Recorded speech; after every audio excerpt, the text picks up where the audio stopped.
Kani ay usa ka iring nga giilagang bayani sa nahitabong flash flood nga nasinati sa barangay Dumlog, Talisay City, human usa ka pamilyahan ang naluwas niya sa tumang kakuyaw. Si Femari Dumabok sa report.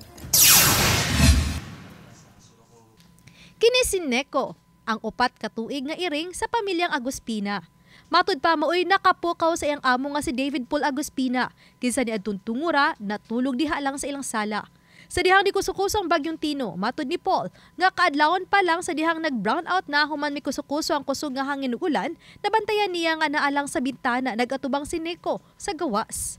Hangtod nga mo na lang namat-an ni Paul, nga giambakan sa iring ang iyang laptop, nga naa sa coffee table duol sa gigdaan ni Paul. Hinungdan nga nakamata si Paul og dinhinan niya nabantayan ang paspas nga pagsaka sa baha nga misud na sa ilang balay.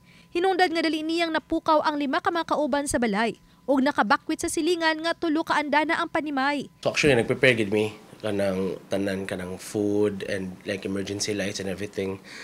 Unya when it, like mga alas 4 kay napag nga namig electricity, haray na ko tambay sa ubos and then punto kabantay lang ko nga sige siya the whole time ang iring sinig ko kay sige ragtan-aw sa gawas ba. Kita ko nga siya iyong gilayatan ang laptop mga merg iyong gitumba niya na tagak sa sahog niya medyo naglagot na ako merg iahak ba ako ang laptop. Pero pagpunit na ko sa laptop kay basa namang sahog. So kita ko sa door slowly ni isud na ang tubig. Nagtanong ko sa bintana kay medyo taas-taas ng baha ba. Dako ang pasalamat sa pamilyang Aguspina sa ilang alagang iring nga si Neko.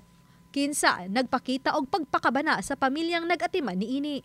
Kay gikahadlukan sa pamilya nga posibleng nabutang sa peligro ang ilang kinabuhi kung miabot pa sa kaduang andana sa ilang panimay ang baha. Grabe, thankful jud like murag ang among term mas na anghelan mi through sa mong iring. Kay lisod ko kawon mismo matug ko murag mantika sige ko matug ba. Pero kato kay murag ako medyo half asleep and then pagdungog gina ko ato was kanang dito na alert jud ko. Gilagway nila si Neko nga kahibaw mo batyag kun dili okay ang tagbalay. Muduol kini og mo comfort kanila. Human nasuta sa uban ng bayanihong nahimo sa iring nga si Neko, pipila ka mga pet lover ang nitunol og mga pagkaon niini.